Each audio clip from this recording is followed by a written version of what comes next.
As três testemunhas de Jesus. Só para contextualizar, o capítulo 5 começa com a narrativa de um milagre que Jesus realizou naquele homem paralítico que estava na beira do tanque, esperando um certo movimento das águas, e quem entrava primeiro no tanque mediante esse movimento das águas era curado de qualquer problema que tivesse. Mas o homem não conseguia isso, porque antes que ele conseguisse adentrar ao tanque, outro entrava na frente dele. E Jesus pergunta se ele quer ser curado, e ele fala exatamente disso. Talvez até esperando que Jesus o ajudasse a entrar no tanque quando o movimento das águas acontecesse. E houve dois problemas com isso. Um é que era sábado, o dia em que Jesus realizou aquele milagre. E outro foi porque Jesus disse ao homem para levantar-se, pegar a sua maca e ir para casa.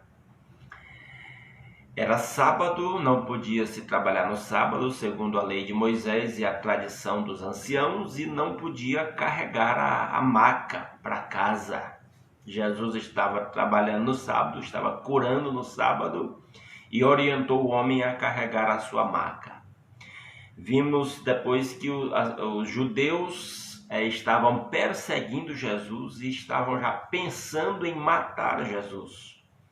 E aí Jesus começa uma série de argumentos a respeito do ministério que ele realizava, defendendo o seu ministério. E nesses versículos que nós vamos ler, Jesus chama para si três testemunhas, para que podiam testemunhar quem ele era.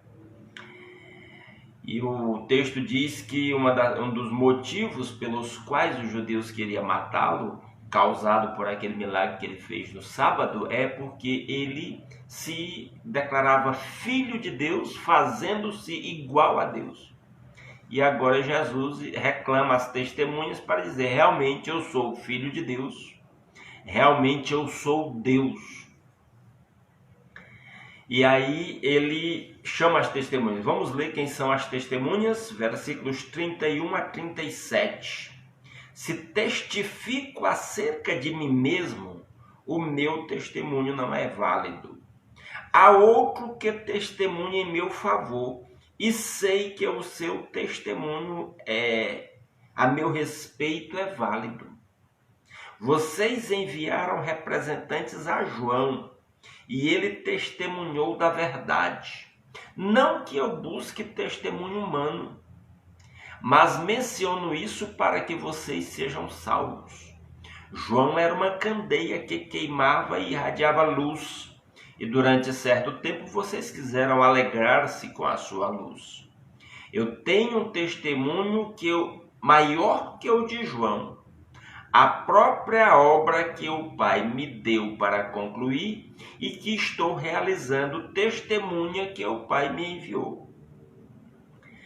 E o Pai que me enviou, ele mesmo testemunhou a meu respeito. Três testemunhas. A lei de Moisés dizia que pela boca de 2 ou 3 testemunhas toda palavra seria confirmada. E Jesus está dizendo que ele está cumprindo a lei e que ele tem pelo menos 3 testemunhas. Quais são as testemunhas? Primeiro, ele começa dizendo que ele não precisa testemunhar acerca de si mesmo. Quem testifica acerca de si mesmo, esse testemunho não é válido. Depois ele diz que há outro que testemunha a seu favor e ele sabe que o testemunho daquele outro é válido. E aí nessas palavras aqui ele vai agora começar a reclamar quem são essas testemunhas. Versículo 33 ele diz: vocês enviaram representantes a João e ele testemunhou da verdade. Então ele reclama a primeira testemunha. Ele diz: eu não preciso de testemunho de homens. Mas como? É como se ele dissesse assim: mas como a lei diz que eu preciso de pelo menos 3 testemunhas, a minha primeira testemunha é João. Vocês enviaram mensageiros a João, perguntando quem ele era, e ele deu testemunho da verdade. Ele disse que viria depois dele já estava entre eles, e que viria depois, começaria o ministério, ao qual João não era digno nem de desatar as correias da sandália.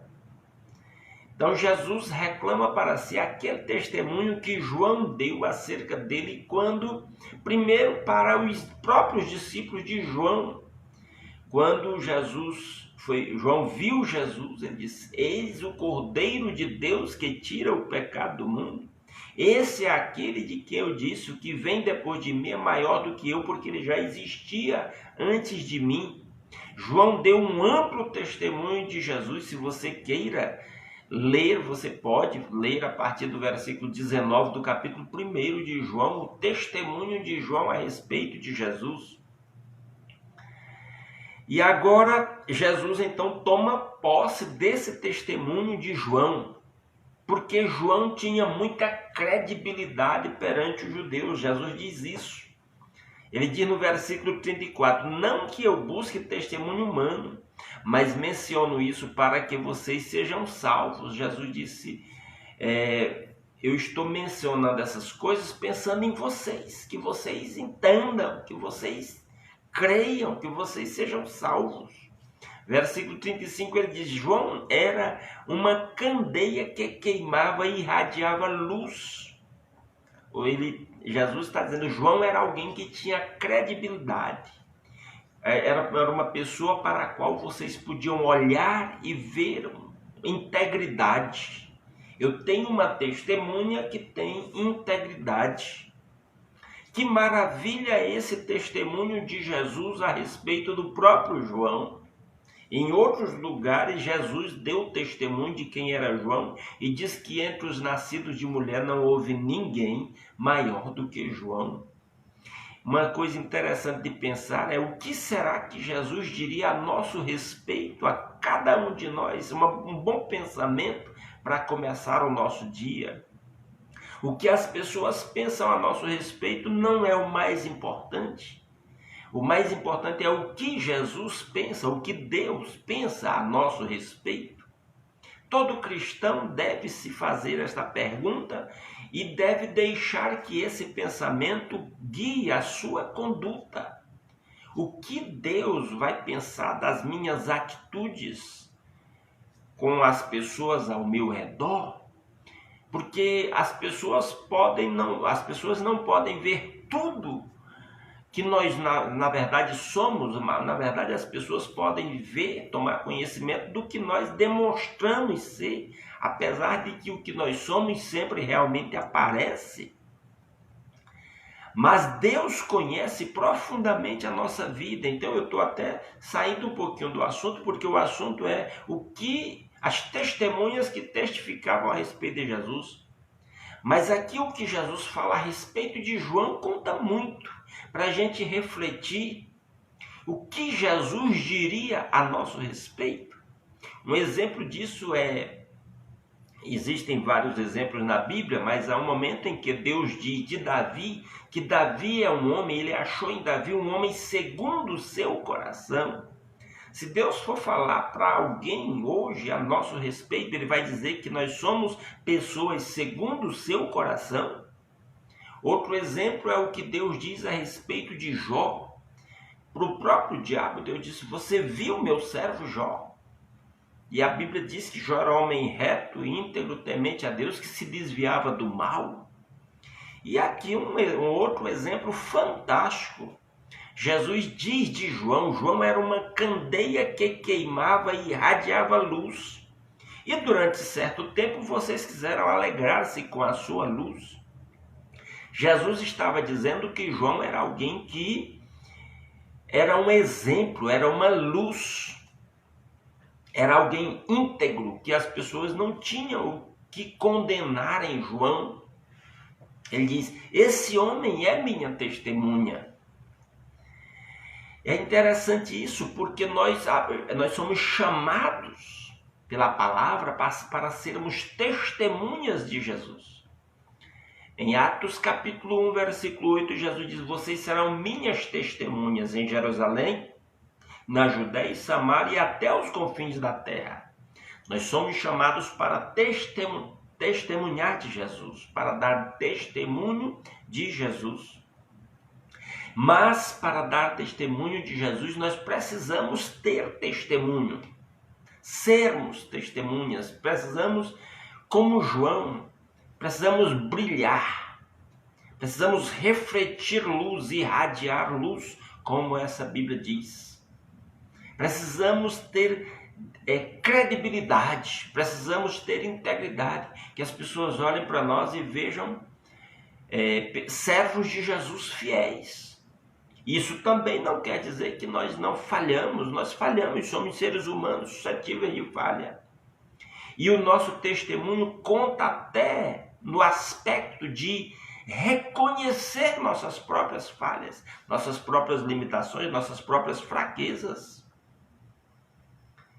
É importante isso, é a nossa integridade que conta para o nosso testemunho de Jesus. Então Jesus reclama a sua primeira testemunha, mas há uma segunda. Ele diz, verso 36, eu tenho um testemunho maior que o de João. Eu tenho o testemunho de João, e o testemunho de João é bom, porque ele é íntegro, ele tem credibilidade. Mas eu tenho um testemunho maior do que o de João. E aí ele conclui no verso 36. A própria obra que o Pai me deu para concluir e que estou realizando, testemunha que o Pai me enviou. Jesus está dizendo, o que eu faço mostra quem eu sou. E aí Jesus fazia milagres. Aí Jesus acolhia as pessoas. Aí Jesus ensinava a palavra de Deus, trazia libertação. Era isso que Jesus fazia. E na verdade, Jesus está reclamando algo que, se aplicar à nossa vida, faz muita diferença. O que nós fazemos conta. O que nós fazemos conta. Isso aqui é interessante. Muitas vezes, e especialmente em relação à fé, se alguém nos ataca, nos acusa de alguma coisa, nós nem precisamos nos defender. Nós nem precisamos nos defender. Você vai ver uma coisa que é evidente na leitura dos evangelhos, Jesus não tinha essa preocupação de se defender. Quando Jesus foi preso lá perante Pilatos, ele não abriu a sua boca. Ele passou por vários julgamentos diante de Anás, diante de Caifás, diante de Pilatos, diante de Herodes e calado. Calado estava, calado ficou, quase não disse nada. Nós precisamos crer. E aí, já que nós vamos chegar à última testemunha, mas falando nessa testemunha das próprias obras, Jesus diz, o que eu estou fazendo diz quem eu sou. Nós precisamos ter esse entendimento de que os nossos atos falam mais do que as nossas palavras. É o que nós fazemos que conta.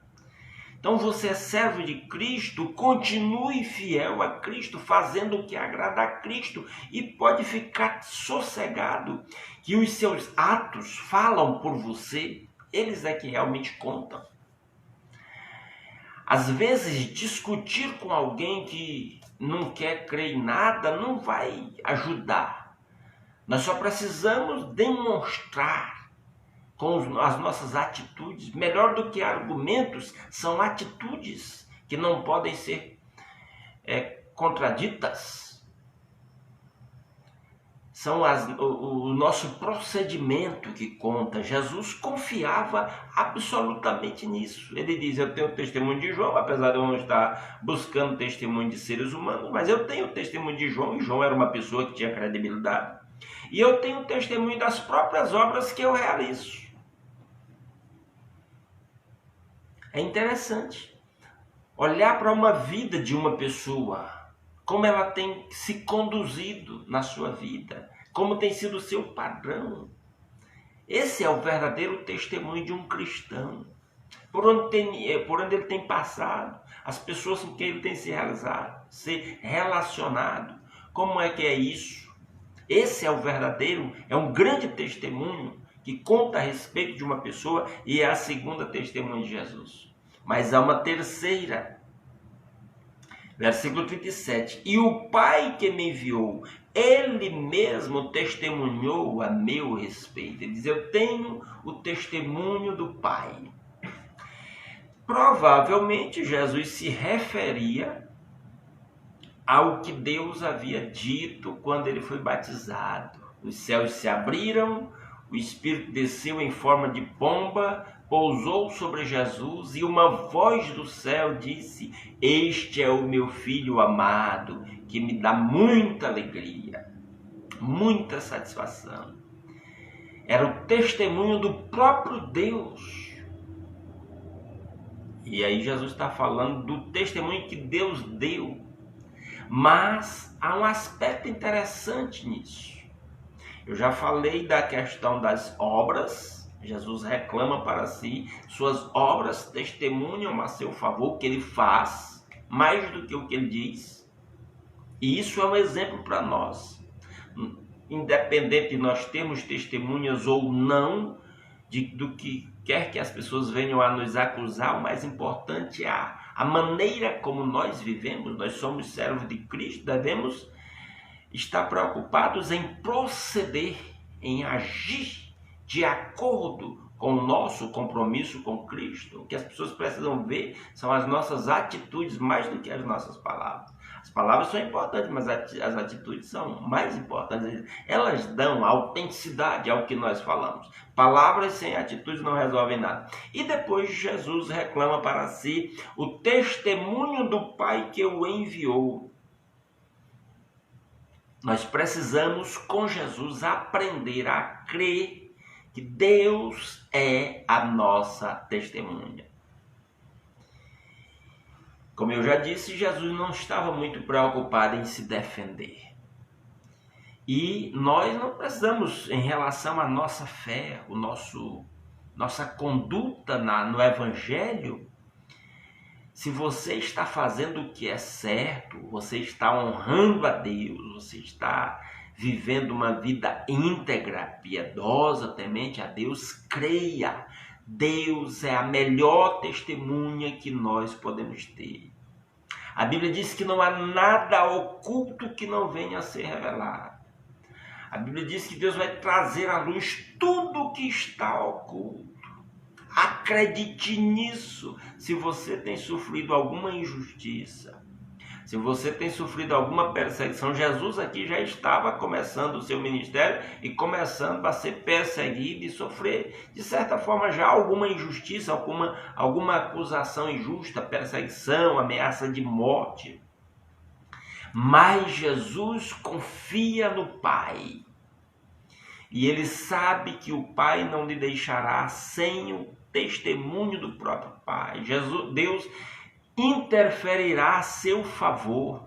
A sua vida está nas mãos de Deus, está nas mãos do Pai.